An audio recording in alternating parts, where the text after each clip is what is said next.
नमस्ते दोस्तों। आज सुनिए हिंदी की वरिष्ठ कथाकार दीपक शर्मा की लिखी हुई कहानी पेंच। प्रस्तुत है कहानी मेरी ज़बानी। मैं हूँ सीमा सिंह।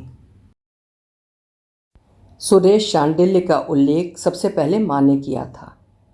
तुम्हारे उषा के बैंक में कोई एक सुरेश शांडिल्य है। आयु उसकी 25 वर्ष है। कद 5 फुट 10 इंच है और है भी पक्का शाकाहारी। उषा से कहो रमा की बात उसके संग चलाए। माँ नहीं जानती थी पिछले 2 महीने से उषा और मैं अपनी तनख्वाहें और छुट्टियाँ एक दूसरे के साथ ना खर्च कर रहे थे। 2.5 महीने पहले तक हमने अपने दाम्पत्य के पूरे 2 साल और 3 महीने एक राजा और रानी की तरह बिताए थे। हर छुट्टी पर बारी बारी से एक दूसरे के शहर पहुँचते थे और अपनी संपूरित पूंजी एक दूसरे के काम में लाते थे। किंतु 2.5 माह पूर्व उषा के शहर की एक टिकान के दौरान मेरे पैर की एक हड्डी चरक गई थी और मजबूरन बिताए गए उन 15 दिनों में उषा की अनुशासनहीनता जो मुझ पर उजागर हुई थी तो मैं अपनी खींच दबाए न दबा पाया था। परिणाम स्वरूप एक कड़वी झड़प के बाद मैं अपने पैर के प्लास्टर समेत अपने शहर लौट आया था। उसके बाद उषा मेरे शहर आने की अपनी बारी बारंबार टालती गई थी। मैंने भी उषा से टेलीफोन पर बात करने की अपनी बारंबारता कम कर दी थी। सप्ताह में 6 फ़ोन करने की अपनी पहल को घटाकर मैं 2 पर ले आया था। किंतु रमा की शादी की खातिर अगले ही दिन मैं उषा के बैंक जा पहुंचा। बैंक मेरा जाना पहचाना था। अपनी बदली से पहले मैं वहीं काम करता रहा था। उषा मुझे यहीं मिली थी 3 साल पहले ही काउंटर से उषा की मेज़ मुझे बिल्कुल साफ दिखाई दे गई। पंक्तिबद्ध 7 काउंटरों के पीछे रखी 4 मेज़ों में से तीसरी मेज़ उसकी थी। वो एक पुरुष की बात सुन रही थी, अपने परिसज्जित हाव भाव के समूचे प्रदर्शन के साथ, सिकुड़ती और फैलती अपनी गू गोल आँखों के साथ, सेहरती और स्थावर दशा ग्रहण करती अपनी मांसल गालों के साथ, फूलती और विश्राम लेती अपनी नुकीली नाक के साथ, मुड़कती और निश्चल होती अपनी लंबी ठुड्डी के साथ। पुरुष की पीठ मेरी तरफ थी, किंतु उसके उग्र कंधों तथा मजबूत सिर की झूमाझामी से स्पष्ट था वो किसी अनुग्रह का रस ले रहा था। क्या वो अनुग्रह किसी प्रेमानुभव का पुनर्धारण था अथवा पूर्व धारण? मैं काउंटर के पास रुक गया। तत्काल उनके पास पहुंचकर मैं उन्हें उलझन में नहीं डालना चाहता था। हाय स्पून। तभी किसी एक मेज से एक महिला का स्वर मेरी दिशा में मुखर हुआ। अंग्रेजी में बोली, बहुत दिनों बाद भेंट हो रही है, अचरज है। ओह अरुणा। बैंक की डिप्टी मैनेजर मेरी पुरानी सहयोगिनी रह चुकी थी।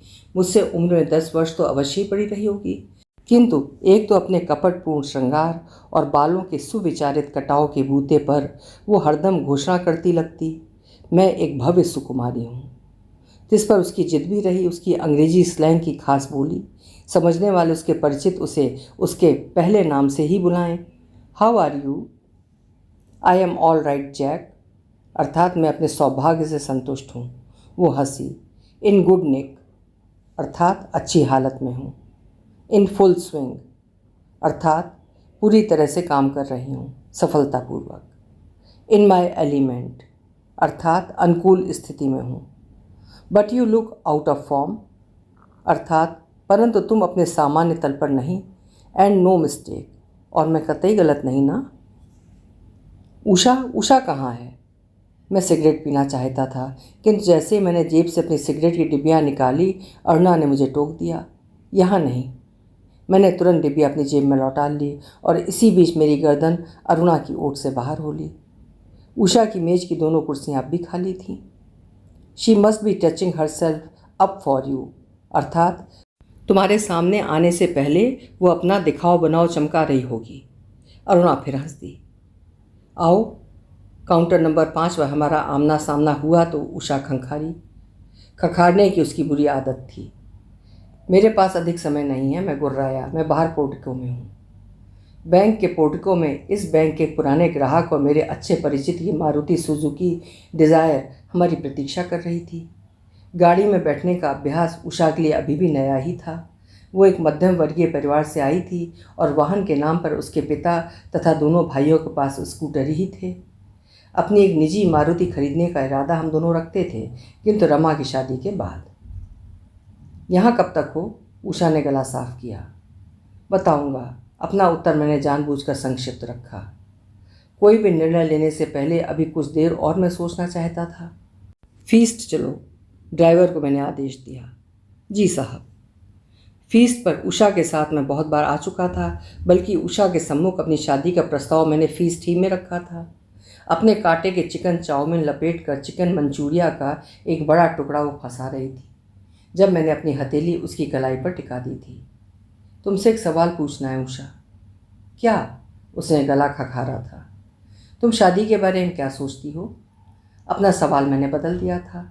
उसकी खकार से पहले मैं उसे पूछने वाला था, क्या तुम मुझसे प्रेम करती हो उषा? किंतु खकार ने उसका मुझे प्रेम करना तो सादे बना दिया था। क्या सोचती हूँ? उषा फिर खकारी थी। पहले तुम बताओ, तुम क्या सोचते हो? मुझे लगता है तुम मुझसे शादी कर सकती हो। बिना किसी उत्साह के, बिना किसी आवेग के मैं वे शब्द बोल गया था। Name the day. उसने अपना गला फिर साफ किया था। उसकी कलाई पर टिकी अपनी हथेली मैंने तत्काल हटा ली थी और वो अपने कांटे पर टूट पड़ी थी। गाड़ी में बाकी समय हम दोनों ने एक बेआराम चुप्पी में बिताया। मेरे साथ बातचीत शुरू या ख़त्म करने की स्वायत्तता उषा अपने पास न रखती थी। मुझसे संकेत लेकर मेरी बात आगे बढ़ाती या घटाती। वेटर, फीस पर पहुंचते मैंने मेज़बान की भूमिका अधिकार में ले ली। 2 चिकन कॉर्न सूप लाओ। 2? वेटर ने आश्चर्य से उषा की ओर देखा। हाँ 2। नए हो क्या? मैंने वेटर पर नज़र दौड़ाई। इतना नया भी नहीं। वेटर हंसा। आपको नहीं जानता, मगर दीदी को जानता हूँ। जान लो, मैंने उषा के चेहरे पर अपनी टकटकी बांधते हुए कहा। मैं इनका पति हूँ। जी। वेटर के चेहरे पर एक कटाक्ष भाव स्पष्ट उभर आया। उषा की खांसी शुरू हो ली। तुम यहाँ अक्सर आती हो? वेटर के लोभ होते मैंने उसे भेदना चाहा। नहीं, ऐसा भी नहीं। किसी शाकाहारी के साथ? उसकी खांसी तेज हो गई। सूप अच्छा है, निर्णय मैंने ले लिया। उषा को अपने पक्ष में रखना जरूरी था, रमा की खातिर। 5 वर्ष पहले एक सड़क दुर्घटना के अंतर्गत स्वर्गवासी हुए मेरे पिता मुझ पर मेरी 2 बहनों का जिम्मा छोड़ गए थे। बड़ी की शादी तो कॉलेज अध्यापक मेरे पिता के जीवन बीमा पॉलिसी तथा ग्रेच्युटी निकाल ले गई थी, किंतु छोटी रमा की शादी के लिए मुझे उषा का सहयोग चाहिए था, आर्थिक और पारंपरिक। हाँ, उषा खखारी। अपने बैंक के सुरेश चांडिल्य को तुम जानती हो? मैंने तह जमाई। कैसे? उषा खखारना भूल गई। यूँ ही पूछा मैंने। माँ का उल्लेख अभी कुछ देर के लिए मैंने टाल देना चाहा। उसके बारे में बाद में भी बात कर सकते हैं। नहीं, घिघी बंधी उसकी आवाज़ चिटकी। अभी बात करो, अभी बताओ तुम उसे कैसे जानते हो? उसका एक दोस्त मिला था, कह रहा था वो शादी करना चाहता है। मैंने अंधेरे में एक तीर छोड़ा। वो रोने लगी।